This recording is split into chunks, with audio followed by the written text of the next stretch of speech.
dɛ a ko harfu kelen min filɛ nin ye olu fɛ bɛrɛbɛrɛ i b'a fɔ Allahu andaha ismu mankolo a ko i ka lɔn Alahu Taala kɔni alam masa in de kɔni bɛ lɔnni kɛ bɛmɔrage o harfu kelen ka laɲini na mɛ a ye laɲini fɔ an ye cogo di n'i y'a mɛn ko swadu c'est-à-dire saburun a taara laban Rasidu Saburu Ala yɛrɛ ka tɔgɔ taara laban n'o ye swadu a ko sabiru masa min filɛ nin ye bɛrɛbɛrɛ ale n'a ka kalanfɛn min filɛ nin ye a b'o ɲɛfɔ alu ye bɛrɛbɛrɛ i m'a ye a y'a fara a y'a tugu ɲɔgɔn kan dɛ a ka kalanfɛn Tawurata ni Linjili mais a ko ko kofɔlibaga b'a bɛɛ la Tawurata Musa Linjili Isa Kurana Musa Muhamadu Zabura Dawuda y'a faamu a ma kɛ ten wa a ko Alahu Taala ka min filɛ nin n'a bɛ fɔ o ma ko saburu wali Kur'anu a n'a ka kalanfɛnw bɛrɛbɛrɛ a n'a kofɔbagaw kelen-kelen bɛɛ n'a kofɔbagaw mais kalanfɛn ninnu bɛɛ ye Ala kelen ta ye wa i danna o mɔle kitaabi o bamuso b'ale fɛ yen tɔ minnu nana fɛ min kofɔlifɛnw ye a n'a tigiw ɔhɔn ka taa bal firijɔ o kuma ye k'a kɛ bɛrɛbɛrɛ a ko i ka lɔ mɔgɔ minnu kɔni mɔgɔ minnu n'olu kafiriyara i y'a faamu a ko fɛ ezate olu kɔni bɛna to bonya kɔnɔna na kafiri bɛ bonya sɔrɔ dɛ ɔhɔn mais diɲɛ bonya kolo don i m'a ye a taara lajɛ ko wasikaaki ani sɛgɛsɛgɛ o kɔni bɛ bonya na nka o bɛ sɛgɛsɛgɛ dɛ mun kafiriyara i bɛ se ka bonya sɔrɔ wa kafiri yɛrɛ de bɛ bonya sɔrɔ bi ka tɛmɛ diɲɛ mɔgɔw kan kafiri de b'o bonya sɔrɔ bi ka tɛmɛ o kan i y'a faamu kɛ sɔsɔ e t'a ɲɛfɔ kɛ e k'a lɔ fɛn min la e k'a lɔ fɛn min la ni mɔgɔ kɔni ni i den na bɔra so ka na min bɛ yen olu bɛ ɲɛfɔ kɛ i y'a faamu donc a bɛ ten de i y'a faamu ale nabi Isa a tɔgɔ bɛ di a ko ale Ala ka sariya nin a ko e ma ko mɔgɔ minnu n'o kafiriyara don i y'a faamu ko olu bɛ bonya sɔrɔ parce que nabi Ibrahima y'a ɲini Ala fɛ ko a ka dugu mɔgɔ limaniya mɔgɔ minnu a ka garijɛgɛ mɔgɔ minnu limaniyara Ala ko wa man kafara mɔgɔ minnu kafiriya fa o ma ten o kafiri bɛ bonya sɔrɔ ka tɛmɛ ninnu kan parce que kafiri ka bonya ɲini sira wolomani t'ale la wolomani t'ale la donc n'i bɛ Ala ka sira kan i bɛ se ka bonya sɔrɔ i bɛ bonya sɔrɔ mɛlɛkɛw de fɛ ani Ala fɛ sinon mɔgɔw fɛ ka bonya i tɛna ale sɔrɔ n'i ka mɔgɔw ta sɔrɔ yɔrɔ min na dɔrɔn alors ko ele bɛ kafiru n'aw cɛ ma allazina kafaru n'u cɛ ma mɔgɔw dɔw bɛ se ka layira nka i bɛ bonya fɔsɔn min fɛ diɲɛ bɛɛ ka girin i n'a fɔ mɔgɔw b'a fɔ ko n'olu bɔra na ko diɲɛ bɛɛ bɛ girin alors ko olu bɛ kafiru n'u cɛ ma olu bɛ kafiru le cɛ ma dɛ a ko fi jate ale bɛ kɔrɔta ale kɔnɔna na waati ka a bɛ bɛn wa a tɛ bɛn wa a t'o dɔn donc waati ka tɛna ni sɛgɛsɛgɛ ɔhɔn kamu a ko joli joli a ka ja bɛrɛbɛrɛ Ala kɛnɛ ni Alahu Taala dun ye Ala kelen kɛ i b'a fɔ min kari ne duguden minnu halaki bɛrɛbɛrɛ min kari ale kɔnɔna ninnu bɛɛ lajɛlen ɲɛ tilen olu kɔni ye weleli kɛ walata ye na o ye Alahu Taala wele a ko mɛ Ala ka dɛmɛ nana tuma min na walata ye na olu ma taa se dɔɔni a bɛrɛbɛrɛ ale mana olu ma taa Alahu Taala o ye Alahu Taala wele Ala nana o secours k'o ɲuman bɔ tuma min na o k'o bɛ boli Ala ɲɛ tuguni a kana sariya bila olu kan o bɛ se ka ɲɛ cogo jumɛn o tɛ ɲɛ dɛ Alahu Taala y'o wele parce que olu kuma sera n'o bɛ fɛ ka boli dɔrɔn donc o tɛ se ka ɲɛ k'olu bɛ fɛ ka boli ka se ka taa o fakɔrɔbaw ka siraw ma tuguni a ko ni fɛn ye mɔgɔ sɔrɔ kɔrɔnaya ba b'o fɔ yɔrɔ caman ko n'aw bɛ ji kan o bɛ fɔ ko ni fɛn dɔ sɔrɔ da aw la mo kilisi la o a b'a la wele k'a kɔnɔ goya n'o kisira tuma min na a bɛ fɛn dɔ sɔrɔ k'a fɔ ko n'o tun tɛ a bɛ taa bɔ ni sirikuden dɔ ye ou bien ko cɛkɔrɔbaw ka sɛbɛden ko ni tun tɛ ko ale tun bɛ to ara han i do tibi kɛlɛkɛsɛ tɔgɔ la i ka cɛkɔrɔbaw tɔgɔ de wa ŋui ko Ala le i tɛ ɲinɛna cɛkɔrɔbaw n'o sɛbɛden kɔ d'accord taa n'a ye fɔlɔ wajibu a ko an b'olu jaabi olu bɛ jaabili kɛ bɛrɛbɛrɛ ani k'a fɔ ko bagabagalibaga nana olu ma wa mɛnɔ i y'a ye olu kuma sera k'aw ka a tigi jaabi Ala ni ye secours bila kan tuma min na o kuma sera o bɛ boli yɔrɔ ɲini na tuma min na don secours min nana ni Ala ka bagabagalibaga mu wajibu ani o y'i jaabi kɛ ani ko mun son baga na olu ma abora olu yere chema make jina ya make meleke ye ako maka nan belen kafiru le yo kanto ako ni mi fleni ye desa angele fache lo bere alu yi korti tigu le ye sa hero wa o korti kele ne bele bolo te ke kaza parnyalo yi korti abete de oh ko alunga anga yiya aya yiya ala fara na min dia ma ko fana yiya awa abe ma yiya ne wa jo dara la arta kana fo folo ala ne ya fo anyena wa mi danga ne so do mata ka ayi kana fa ko o ba di taw fo de la hara ni bi ka be farnya ala min do ka kido ndaka no fo bu wasake only on jatti ke be sega limana do na mbala so aw ta farnya nunu an saraka farnya ke kana bla kana ta laba ka mo jagwele chen nale ko na ndo na ko abna bo aka farnya nu biet ka mata laba wole kan ko na ndo na jale na ko bo o koro ko di mo min jaka gbere nga yo abi chen ke mi nga diai na ka kelengele min sura be nyuma ndo ke ni di mu ba lo na te bo aw ka min je ka tara laba wole kan ala do ko korona kali dina fiha abadan abadan ke di arjina be te ijane be te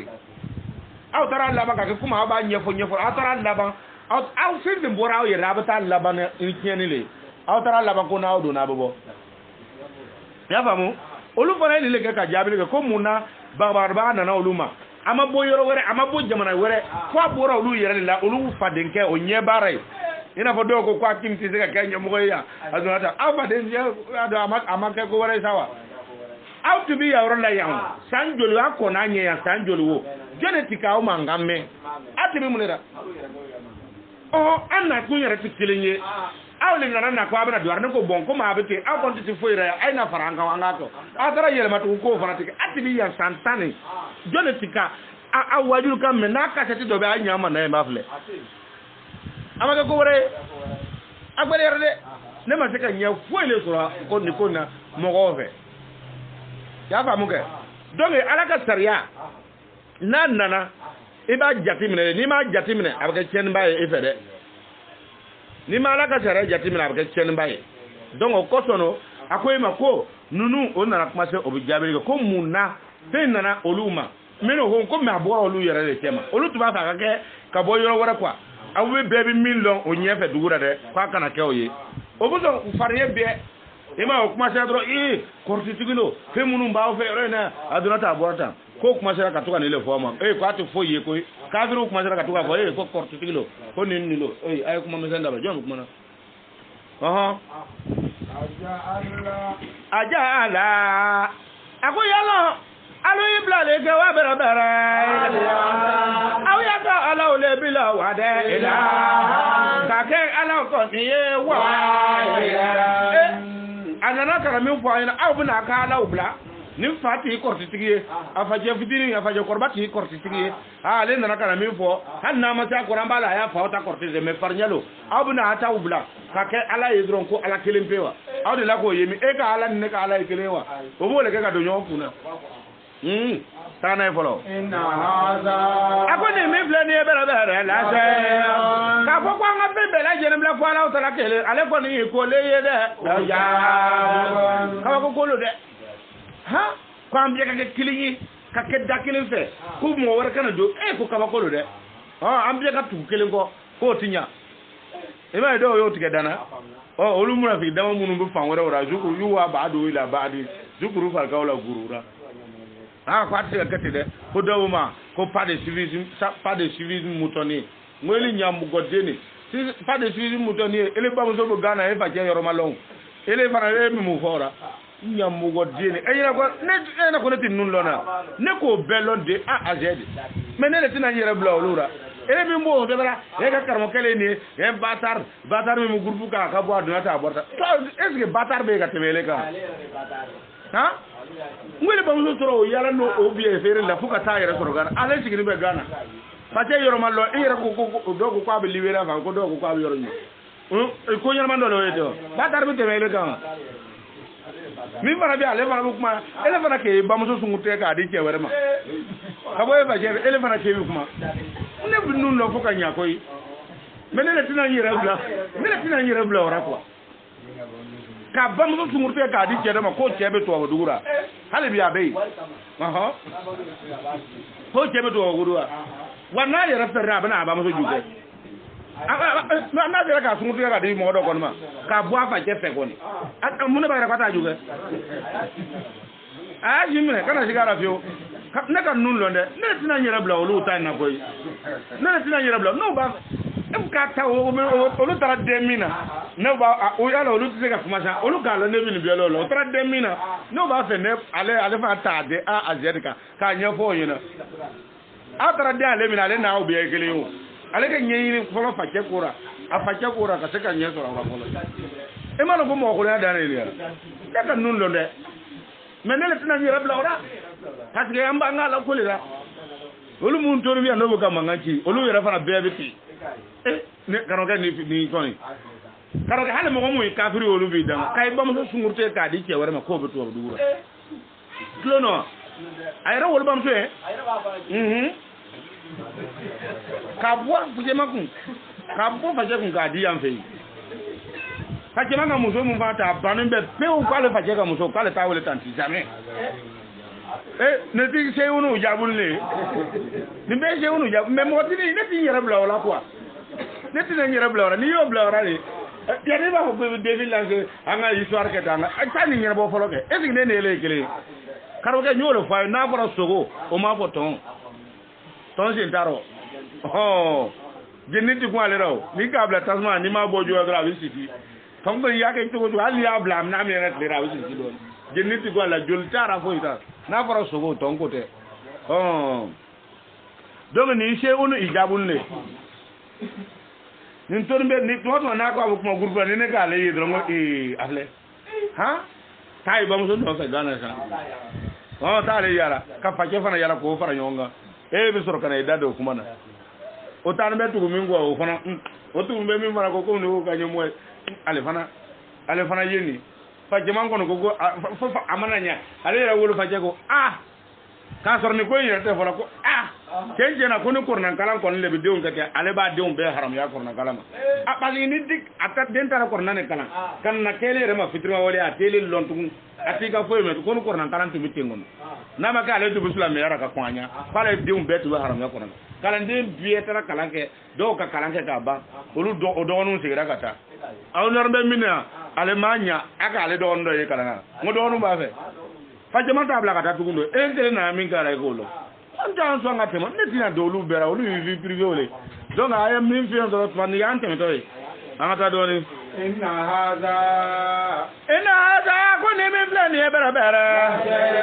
ni ko ni ko kondole ye ja ni ko kama ko le ni re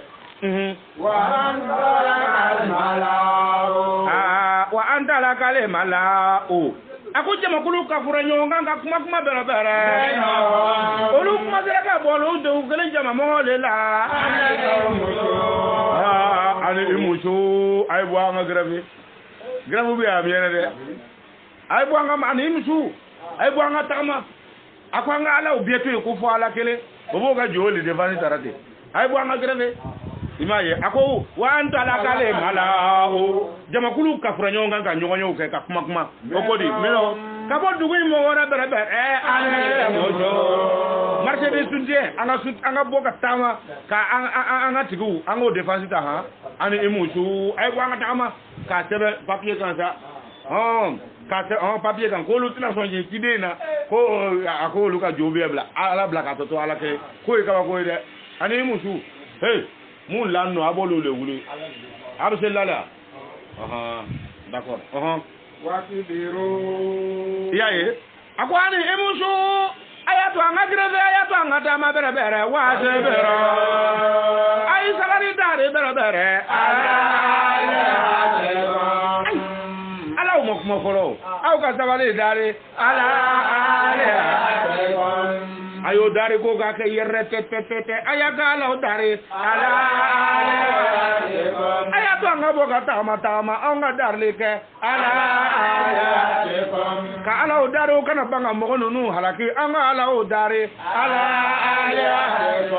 ya ala mo kuma folo atigere ma jauma o bora ani emusu aya bo atanga aya to anga boka tama anga grave de anga grave ke nam bora ka tama wasi biro aw ka dare ke ala aw ya ka ala o daro kan na banga duke ala o yerdo mo kuma folo ala ma kuma ti buji ati foi kuma indro c'est-à-dire que singa o bu saka giri kan ko nyen tunu kwa chena me ko tunu ko kam mo ko nyela parce que anana na ka kuma dro mo do kuma jira o bu mira o saka akili soro nunu sina ka boka ko yeke ko badoy kan tunu ko ay boka tama ana imusu ay bo ay yala ay dig dugu ko nga dugu biem na nan dugu mne wasi biru aw ka tabare ke ala ay ati go dare wasi biru ay tabare ke ala o kana banga nga dugu ne ma ba ay darle ke ala o kana banga dugu ne ma ba kana banga mo no halake ango dare ngo ko toy o do makuma folo tanay inna hada karbo ke ni wala ka sura e fa dugu la ni jo ni fembe nunu nyogon tama be kewra do munum be no tarala kama ko o be tara dugu dora ala ko ni sare ndafanti yoromna na sare ndafanti yorom e tara ko bita sil kuraye nunu be ke ngom do be sara le nyo bita sil ko daje ngone na wolu nyogon ne sore ya no lu ko ba fo bu no bu ya re jo yerte no ko ba fo bu no bu ko antna to sor ka dum amna kete aw be ko ana na sor aka me ay mun nya ide aka mi ya ni ay mun nya mu foi aw so la ka taamale do ka sol ka wuli o ma ama sede o kuma ko ka sabare ke ala ali hatikum aya o tigi dar ko ka sabare ina hada akoni ko ni fenye ni misle ni bara la che ni kon drone ni fenye bara yura min la yin be aw fe anga tigi bin la na mo bu ka taama o buna dugu che aka ko mun nu flale bin na dugu che ma samina akwanu madel ka meni ka bara amatel ka ni kuma inyo meti tege be me la de akere amatel ka ni kuma imede be me la de akere ka foko ala warate fo ala be kelenye amatel ka meni ka be me la de akere banga la tato yanga uja te kamana tato amatel ka ni me be me la de akere anga yaguza to anga ya ukato anga nasrato amatel ka ni ka foko siriku ti marché ko sewade on ti marché amadel kanime femelade akhirati kabini dieta na faje koroba ora amadel kanime femelade akhirati ka foko ala werete ko ala ikilinye ko amadel kanime nyogo mi ka ye la hada la shewu yuradu ole fenye min la yinno fa pele ka fanyina le parce que amadel kanime fi millatil akhirati depuis folo mo ka kuma amadel kanime depuis jona kabi jona mo wora amadel kanime nyome inna hada akunu nuna ni fla ni femi yete bere nunu tu foira bo fekana faran ne do dugu kono imay am kuma mina anolu bi mina kelinde bo feka mo le sura ako ene hada nunu ma ke do la bere ila egatela o ba fekana faran ne do dugu kono no ta ambetu jenno kelema anga ala obe yiri ji ala be kuru ala be dumuni ala be sisi ala be tere ala be duguma koloka ala sangolo ka ala nunum bietu ba on fa anga dura yae kana fo anga num bietu ete ko fo ala kelempe cenya nunu bina ne femi yo bu fa kana faran ne ka ke ko mo bu fa kana dugule ke ko bu fa kana faran don dugura aha ema yo o kuma kelen no do tubiya miena le na raka na ansoro ya min na fo ne olodo ko lu mani mi kai ale na raka na ansoro ya antubiya miena dunata aborta obuka wurudo sara obu mega ki ale matuma vesa obu inte ki ale matuma ale mega tasa to moga kuma adala ade to sora yere ko ale be misile juge donc ya famu donc atara ale fana be mega tayre da atara sora etu be min no ni bi kera wati min no pere to ya sara lele tun wolo la etu sigira etu bu kura ba kuna e ma wuli folo ya famu ya sore ti sete lo ni ke wati ya sore ma lo fe mi sete kuma te ga dwara kuma te ga bo eto le ke bi na do fara munu yara be fana ko kuma ga mi fo na mi mba so ko fa wala le fa yawo olu de bu kuma olu fana yara siti ni fo ilonna parce que fe na ti be ka koro olu na ka munafiki min ka olu ka ne ka wari sonye ya min ka olu fana bolla ka ta fara o kan sinon olu ta ko yere yere ju fana lo olu c'est-à-dire ko ñamunu lo quoi oh ni te gara de ya te ko wore mo be tanu mo ka wari million wolo la million segi ñogo atigi sigi nu hala ta fo na ma ke le yermiya tarna e tlara ka ta fo na gara ne so ra e to sama warle no fe ni fa ma so ta te be diale atigi diade aba sara fana ka sara ka tla ka so de ni gara me hal ne ta fa kuma ka bonni ko na na to ta kuma o se fe hal ne ta fa ka fo e ne ma da mun fo ina ayi ni ka se fanke ya bodale farawa abu fan war la sinu oh ni ya buda fara kuma bo yorle la ah nga warta awarin tare tin finki an yi atu fo nyawo yi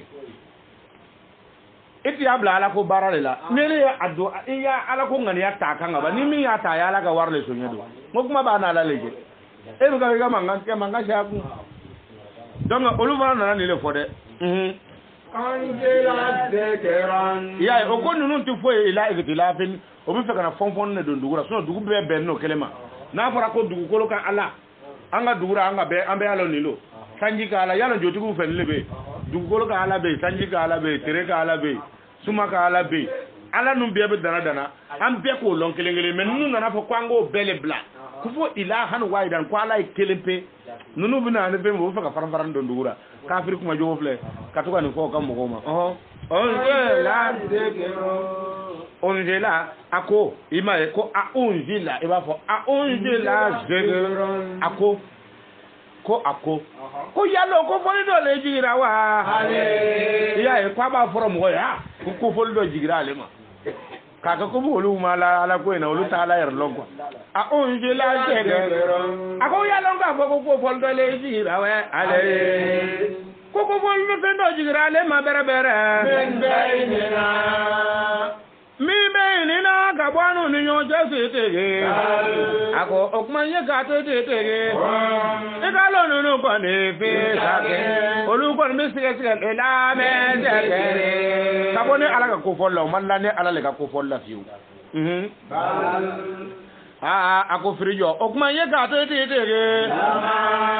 ako tona mina lulu na ta nene ike lulu ta la ta ka janga ta nene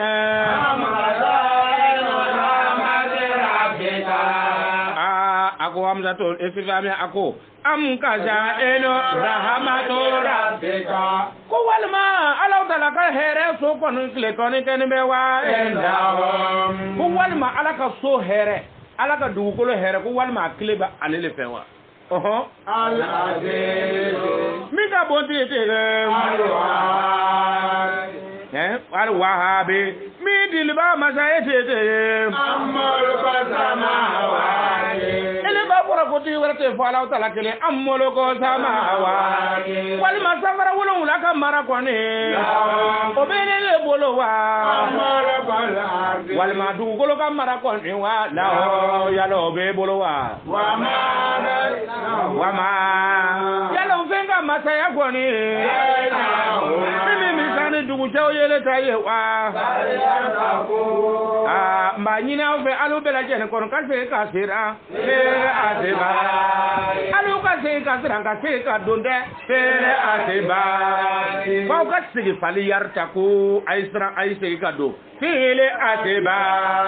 sababu ko de ay donga tugu sababu ko de ala ya fa yuna ko kullu shay'in sababa fatabi ul asbaba ay sirika ay sembe sababu ay sran sababu nya ay sonka tugu aka sababu ko amun narama ha to yalo dowre amajiga ma aduna ta bortan sa jere si te ko na andana sura ya bu kuma na kan o ko fo ni bi bele bu fo okay fatate ma fatate aduna ta borta o kan be fo yae fatate aduna ta borta kwala ya asabu ka akon mukmana kan kayira ko suno patu be ngo biya ite awlo tumalo e akla ko kumane mune munyam ngo dangay awere to bi mine yaye korna ba fayina ko abut warta gul wasilati ita wasilatu karami e betayele Allah le na sore sa do mako ale nye gaba ka wasila tukara mo sitse ka kuma bidu go sanfia korna tawrata linjil ibna fewo fe fo ya boss ibora se tele kono atei dokana mi ko etu yoro doro etu mi kuma do kera ne ga nan to groupe do antu ne ra ti so adisa ko man to korna defa iya mi se tele fe etu ma mo go le long itara tuka kuma yi no ta etu mi kala ngaro ti kala walla inna na me ke etu mo le ko amay tare fara mo gora aw kana ke fitrima waliye ko to korna mini ko ne haya mini fora ya orla ya ko aw bini le fora ko fale yare ta ko aw isegide ay sabar ka segi ka sera fere asebabi kado aka sawu korma kono ay sega do sawu kono de ngani na yere jama danga nolo nyolo fa na ngone ndere willa jakmana abu warba ka sike kana sigara fiyo ni tajengu la jakmana bu warba kashi leke na warba kashi ke dro dozo fana be wara fa mugu so ka ci yara ja foite so za do jakmale wi imayewa oluba ci dro abi yerke ake ko ware donc bekay yere korsi ni kam mugo mu abu kuma na jogo dora iba tigi fle folo abu kuma na ni mugo mu yo o tigi bu jone folo hanne mun do be anolu jotara de men ni mimbe kuma na ni kuma jogo na hali nu jotara danga le binin fana ko parce que toi be ni danga bi ko ala bi danga imbla be manifester danga be manifester mo do wero be kalanka ko no ngai ka danga ko bitani no ta abara tabaraka mo ko juma ta kana obla danga to placer ko ka danga manifester mo ko ka kalanka ko danga to ine binna go obla me ka danga ba do na me kalando be ka ko no ngabe teni donc ko ka sran fal yarta ku ka sran ka segi fil asbabi aw ka do o sababu ta sra ko nana imaye an sarati gira ko al wasilatu ila sama ko le wasilatu fuka ta sanfe ala fe donc wole sababu ye ako junduma ako fenga ka fu yoro bere hona leka imaye ko fenga faranyonga hona leka obini ala tara le yoro min tangani lo fana ko bale ala le fei ya famo ajabi atangani no kabo jama ko bebe ta kafu ale le fei me ko aka tu sababu ko suno bebe ta kafu ile ko ala ko mo wala manga buye ala ko ale yerle kay nga buye ala buye ko ala ko nyamo wa do ta bot ala ko ale ka nga buye ma fa ko aka chide mboyo ama fa ko aka nyamo ebo fana yo ay tara fangale ta ka fangale ya bu lo ko munafiki imbécile no ta fe wala to raw abulo malangolo le no te ka ke kuma ala ko le diarele na ala ko ni mi fo de bule ko ala ko ale kele ne kanga bunye ala yo fo anyina sembe te men ko ale kele ne kanga buye oche me ale le tarafo e ko ke ba ne fa bunya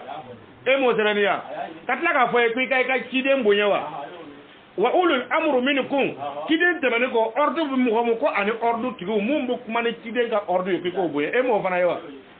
tara le dro ko ala kele nga boye parce que nous commande be fa ko ne mi ke no lu ko na fo no ala kele manga boye nga o ba fo tigima fa do fara ala ka akle be kuma jowo na mo kuma ye ka tukana do ko ba yere boye na ala ko yo fo ke ala kele ka nga boye o ike mais o bebe na nya ala kele boye ka ban an yere ni nyonche boye te ya mo fara ya ama boy ko mumunu yere ni nyonche ko kuma ne hinele nyonche anu boye no ele ko tara ka nyamogolo abi nya fembiera fembe dina tiga fembe ko ele bi chenfo ka chemo muliya mo ko ka galombe ka chentu ele ko bi chenfo rai to banga na abu ko ni na ko ji bi niveau na ni tara ko yoro ka pier nya kele mbora ga muleke ko boy sedo pier nya kele abu kele le ko no dro ko do wara no ko ji re tala ko fembora le ko ji tala ko fe ali sun fara atilong donc akana mo kana yere fene ibi fene fle dron korna mi fo wa ta ko al wasilatu ila allah ibi nora lela ni ko wasilatu ti le fe ika batu yi sereke e tunke e jaage meni wasilatu ti kana yere fega atimina ala ta fe de fo tara ko ma ala ta fe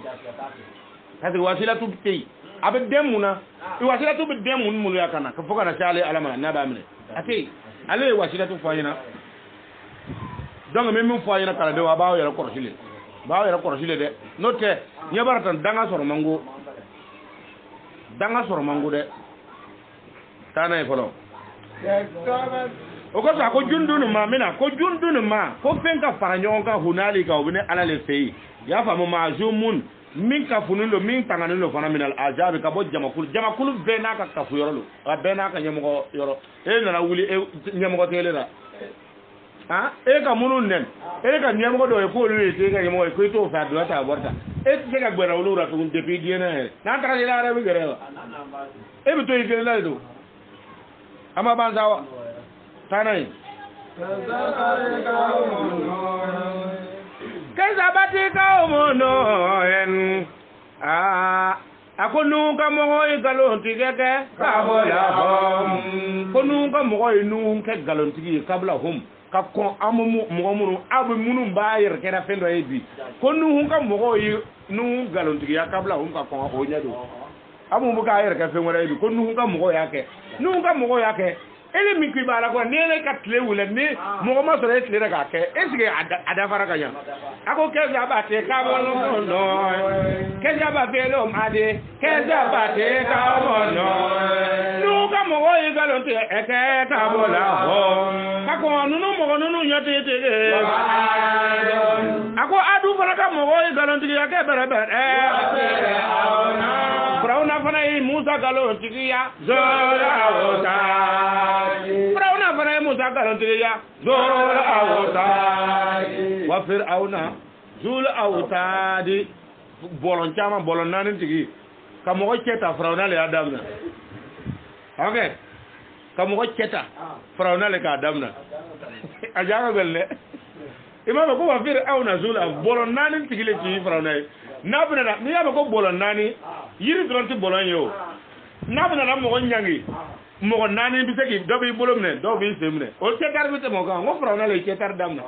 garu kala ne ko bi ga cetar lo o bi cetar okay wole cetar ye me Brauna tu bakete naka kanga munu pina betla ka ta yiri nani gbele ka do sirora o lante duguma ka repoje o balancer ni be ka toyete me bo bugo fo ka to faka ya famu o ko so ala yo jati ni element ta na se kwa kana barila ni min tasira aw do tabna se fana ni min tasira kwa kana barila bi sigina ile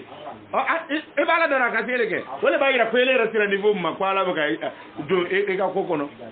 ya famu o ko so na ya fo ko keza bate ka o mono keza bate lo madi keza bate ka o mono o kera ka ba abu fora ele le nyana ni tasira do ka sigina donc keza ba filu madi lo atemena keza bate ka o mono nu ka mo inu ka lo tigiya ka bu la hom ka ko alu tisian ka mo nu nya bere bere adu fana ka mo ye adu ka lo tigiya wa ke Brauna fana Musa ka lo tigiya oh bolo nani tigi Brauna ale yo ke samuda be samuda ka no so alu ye ale fana ka mo ya ka lo tigiya bere bere wa ka o mo lo lutu fana ka mo ma so lutu ra wa ya bola ayika ale na aikatu mo ika acha bola aikatu mo lo atoba be swali wulo ale swali wuye ole ne kuru fara kuru babatigu ale fana ta mo banara yala ala nana nyogomele bla ole fei nyogomele ne bla rai nyogomele mbaka baraka olu boka baraka ya famu donc abitini akoy galo jama kono num be jamakulu dole o be galonti ga ka mo ni nyon cho be takerati en kollo ni galo no ke ngere bera jene ko o be yira ko be yi tide ne galonti ga o be ya yira ko tide ngaloyin o be kelengele be illa ka jabaruzla ko make foira o be o ka tide o ne galonti ga ka tide ne ka do ya ka pembe o ka tide no ko le yo kuna ngoya fahaka le ekabe ne la utara kamne ni wajibi yara ale naro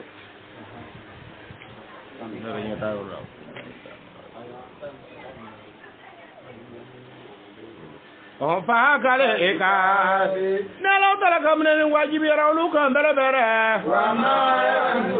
wama yanzurura ola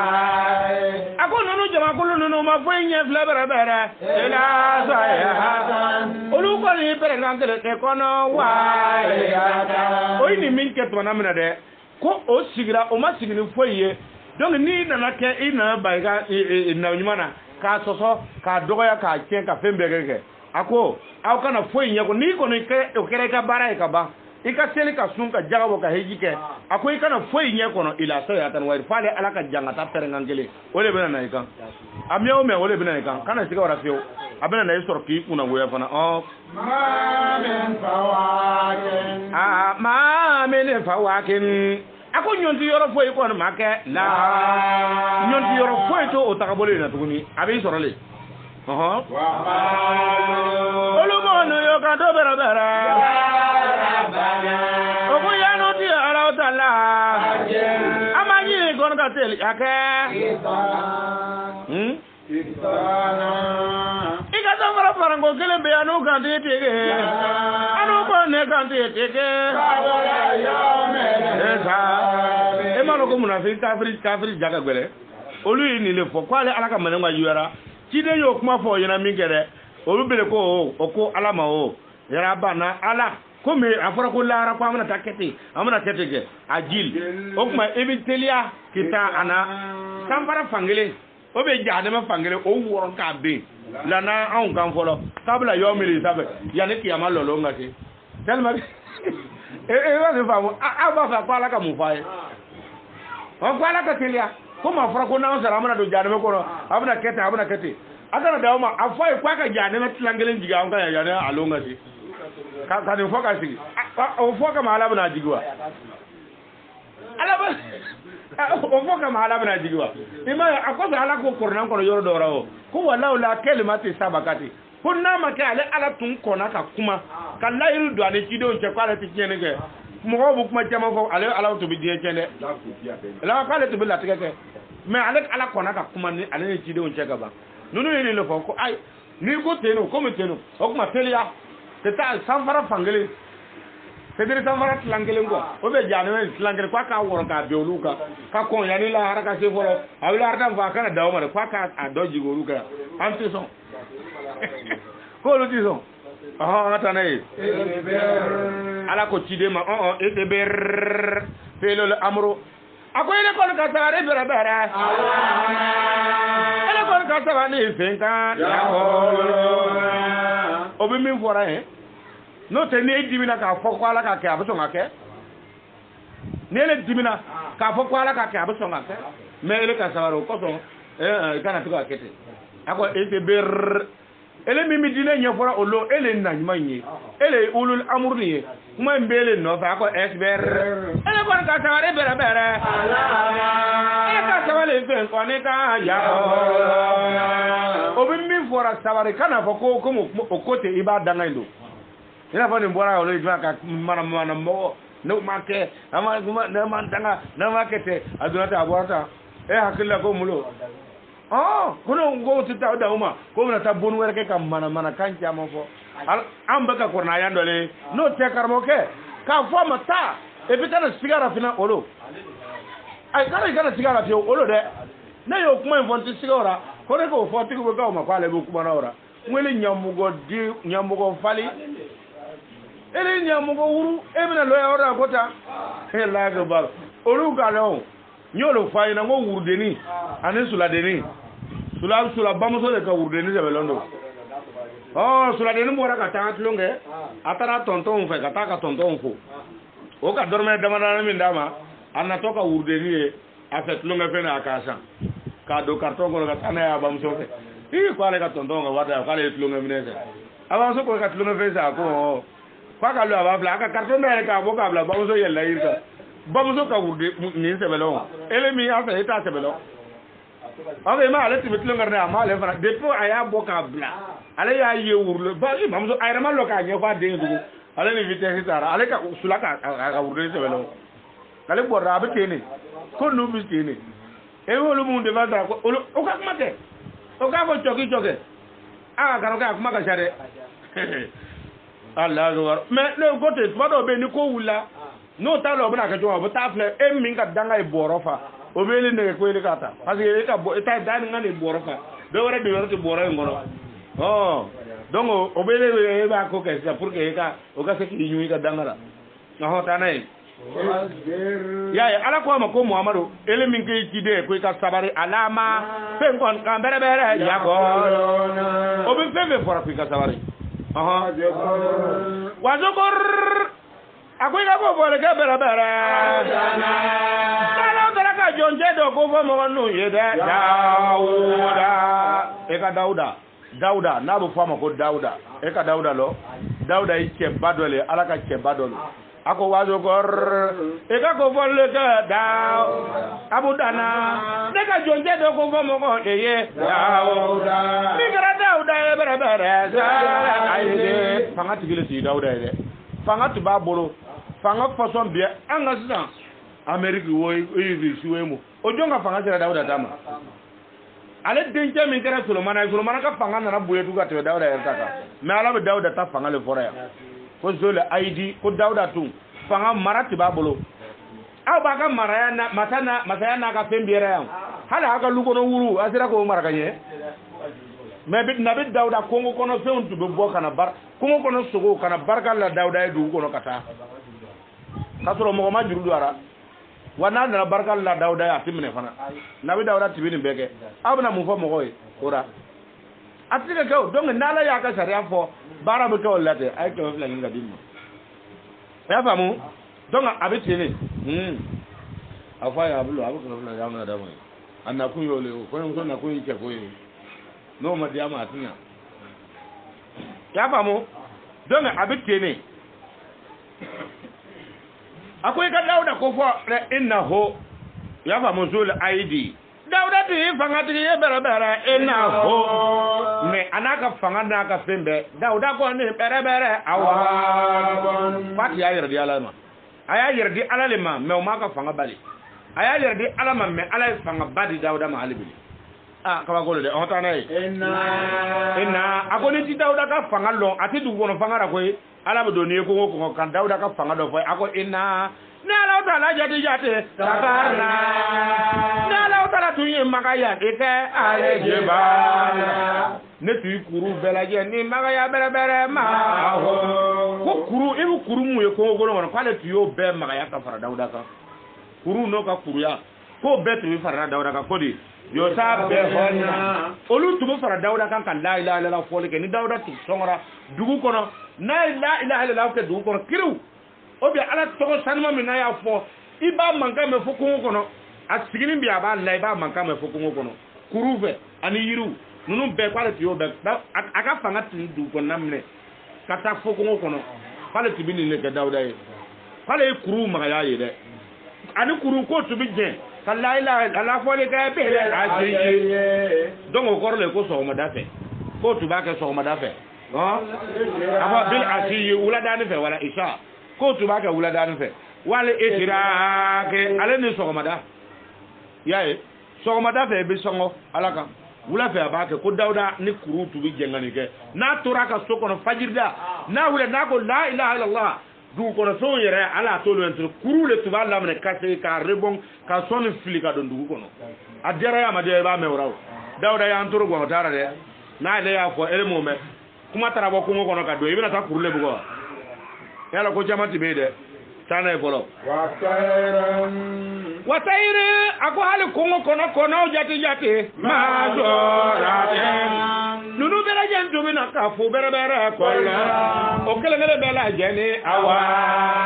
o bɛɛ lajɛlen tun tun b'o yɛrɛ kɔni di bɛrɛbɛrɛ kungo kɔnɔ kɔnɔw tun bɛ bɔ kungo kɔnɔ kɔnɔ gingin ale ni kan ninnu ale ni kɔnɔ caman ni duga ninnu ko ninnu bɛɛ maa jɔra ten o bɛɛ tun bɛna dakɛɲɛ ko yɛrɛ ma jigin bɛrɛbɛrɛ awa o b'o yɛrɛ kun n ye bɛrɛ jɛni de la o bɛɛ tun b'o yɛrɛ di Dawuda ma Dawuda tun bɛ bɔ yan fo yan ni Burkina fo yan ni Mali tile t'a jeni nabi Dawuda tun bɛ bɔ yan fo yɔrɔ tile t'a jeni n'a bɔra ne Dawuda bɔlen ti ka gɛlɛn n'i y'a mɛn a bɛ kɔnɔw faga kɔnɔw tun bɛ na fo sanfɛ ko maa suratu bɛɛ tun b'a gama dakɛɲɛ ten ka suma jigin Dawuda kan a bɛ taamana fan min fɛ kɔnɔw bɛ taa o cogo fɛ fa se yɔrɔ tile tun t'a bugɔ sanji t'a bugɔ fana kɔnɔw bɛ nale ka na dakɛɲɛ ji ta se Dawuda ma o tɛ jinɛmɔriya le ya nka nin kɔni mori bugɛ b'ale yɛrɛ li sanji t'a bugɔ han e yɛrɛ Dawuda ma farinya le don an bɛ taa cɛ 30 kɛ dɔrɔn ko o kini kana dro ka katimu da jidro ka meleko asrafila azraila mikaela ko lu ke ka la meleke dro hai sanyi tabu ha adu galono era le dura do dawda tika kemi da wala ke sanyi mabugo ha ni yorumna tasma tajin ha kulna ya naru kun bardan wa salamu ala ibrahim ko miliye ka Allahu temo jema oh ka sai ka hayanke ka katimu meleke sa oh ka singa akete kateba ka tasi oh kateba ka tasi ta o fi on to ya rebu bolo don ko lu bo tasma ka hay ko ni ko ta mo dawda tika wala ko dawda ti mo ka ko okay o ka ti mi keketi kalo ka mo ga farle de akul na nar akajugu de no ba kete mo ya ka ake ada dura ka katimi kita ke ba ke mi sora ka diama ada dura be ni ya ke ora otle kele ma ada dura be kalo kele folo kele ma so ka fendu no ya ke mi sora be bi so guru kele ngenta ni me ya so guru kele ta ka nyimi ko kalo kele porti tamna muruta amne marfa tamna mo ta bo ngamne abu kalo kele ke ora oh mais munate ya ke kalo kele ale na ada dulo akati min be o faisan no ya ke o jora parce que mo le mai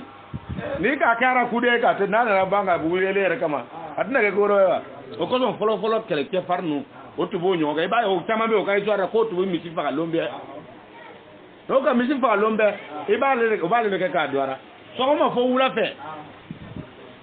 marfati jigati ga ki setamna marfati tamne muruta amne ni ya bon korte la tamna so guru kele na ko dun kele mais adadu do be ni ka ko adadu ra kalo kele bon kalo kele ta adadu ni ya fara nyonga ka te ka ke ko nani afa ke ko woro soro ake ko woro soro kalo kono ni ya ke ko woro soro kalo kono abana ibna santanke ki se muruti mne mais abe abana ni nyana santanko kan na wigata nimbe na chugolo kwa yae sisa karmo ke lonu bana mo chama ne be ka o yere kete fe were ka to manga chira ta do to foi lo foi ke mo tika nun cha kolo mo ka nun chama mara kolo lale antu ba bira ngole karmo ya ja foi ai foi bi o karmo ya robe ka giringiri ka tuka ko do ke ta netika ke sandora kuno duga ma diare ko mo bu nyo wele so kono ka tuka na ha ko ja che lo ngam foi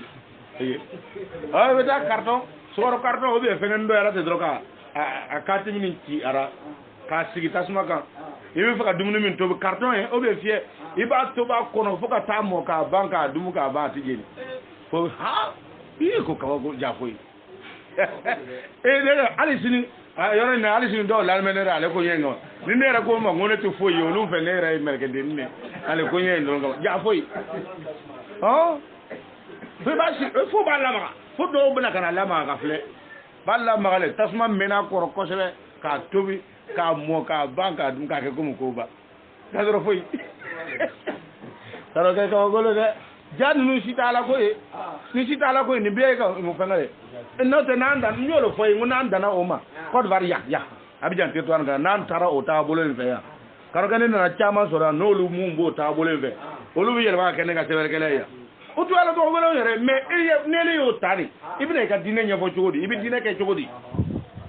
no de alu de la ko do e foro ne ko nyo on sigi ya ore carte mo ko beti so na sila akati minu be hala yoro ma jere iba chi akofe don ka bla ka sigi bia be ya afle fo o nyo wele sisa ni ngomi makwa ka wa ke wa muna itadi sisa alu me ko tora me foi akati minu be lanu bara wa masigara fana pesigi nyake kai abi a complete bi memu kakati ndronchi ninga sigi ya sisa o be ba chi ala ke papier fe ndro o be fie akana ke manai papier parce que mana bi se ka seba kan bi se ka timi ni tiaka abe se ka boa kan talo e ba ki fie o bi papier kan o bi al ni papier ni yonta ni ya ki ni kan ya sisa i ba sigi tasuma kan ka fento ni ngone fo ka taba ni ko ke ya sisa o ni ne ko jonga do kan wa mu ngai sisa muna feno dia ba jonti na nai na abana ke jugodi foi ete se ka tan ibne yere bla obera karo ke ka golo de olu fe nu olu muji jawle munu meta sirri bolo fe ale bu ke olu fe o ta ke ka mo olu ti sira ala nyaw no ga war soro jogo ba dum nenele yo kesida ni ele fenele ko modo masisa atigi na neve hal nele ko atigi ma change na ne ti sene ala darna atila elera ebi ni ko ma ko hal ni ko ma ko ga melga bu wa belaira hatta wele ga papier ga o mo be se ko ke ni ti melga bu abelaira ni ko ko ka na million atila na yo na mi ci na la yi femi do gardiga watimina ame baraka ko no te na sorra ne kon antu ne tu loro le kanya ko war yin ko la ne ti kuma kan kanji yere aw yere mi yena atati ne yando dan ti bin ko war ti ko ga quartier ale wane lan mbura ntu bu kele de ale ka ni mbo wala to ko ngora ne ko mzo to yaw tuma do ti na ya olu ko ne rebe quartier aw kama olu tu faka to wa ne fe ko fo ne ka yele mo olu fe ni do yele mane am ma ngam na to ke ro so so bawo be fem be ne ko ma he anga to ti mu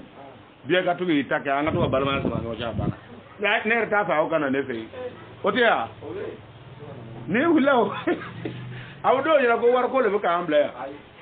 mawdulo na ya ora ya chama ko ye abe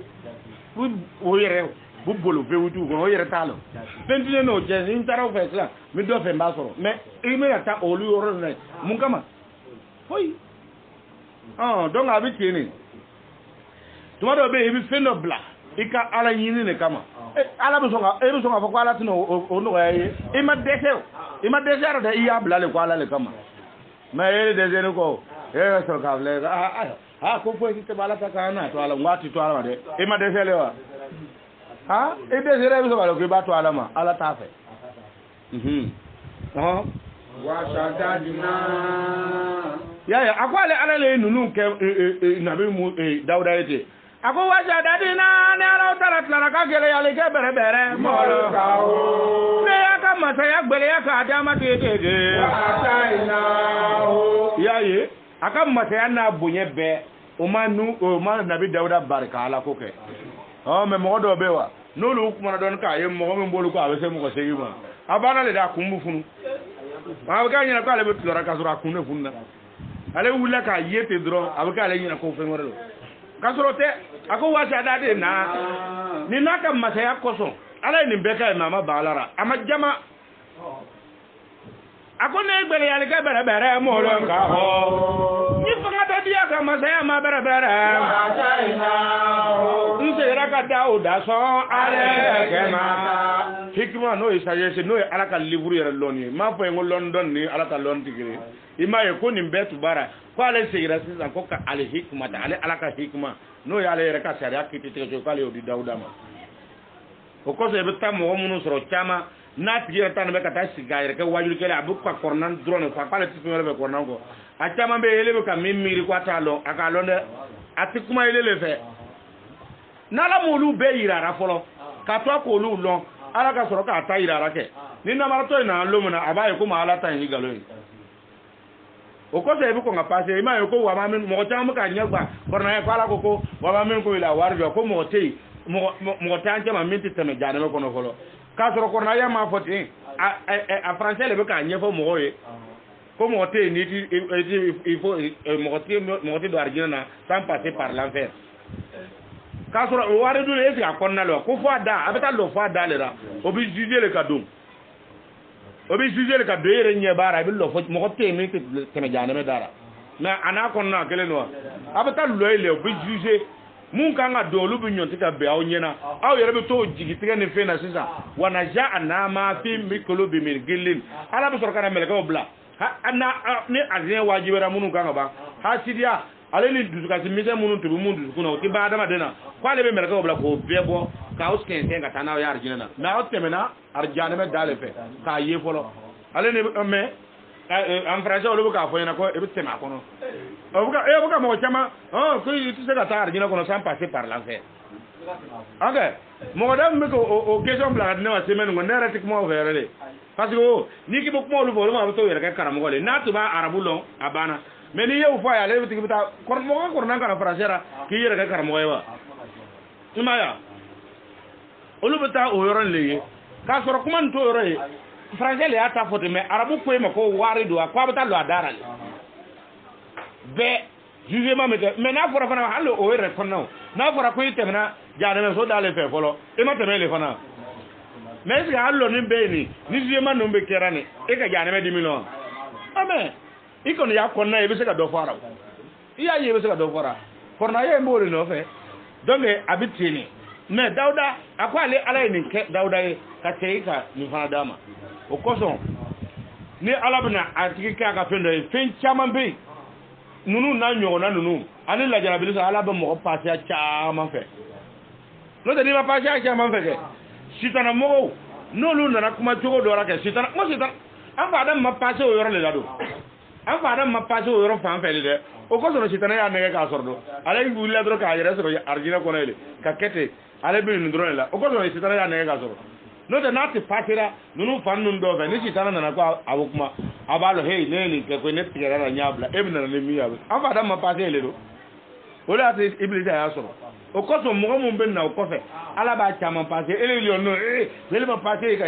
ala ko tire me passer ale ka sitana ka la jarabil fe ya na ale ala ka wayu dama abe ka ta an fa na fuka na bla rasulullah abe ele ma passer e ko bele wa ko ele me tire o ni la degra mu fe olu ka fin ke o doke e be mu le kalama sana e folo ya ba mu kwale ala taala ile nunu hikma dama wa fasala ale kitabe ale ni bangeli ni wala wala li yere ko ale yo fana nogoya ye kiti tigeni ka fana nogoya sira sumunu ma ha la ilaha illa la ilaha illa la ilaha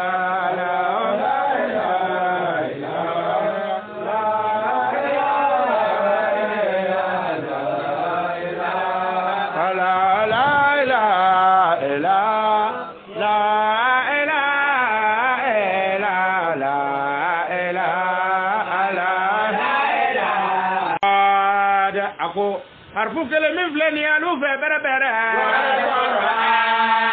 i b'a fɔ Allahu andaha ismu mankolo a ko i ka lɔn Alahu Taala kɔni alamu masa in de kɔni bɛ lɔnni kɛ bɛɛ mɔra ye o harfu kelen in ka laɲini na mɛ a ye laɲini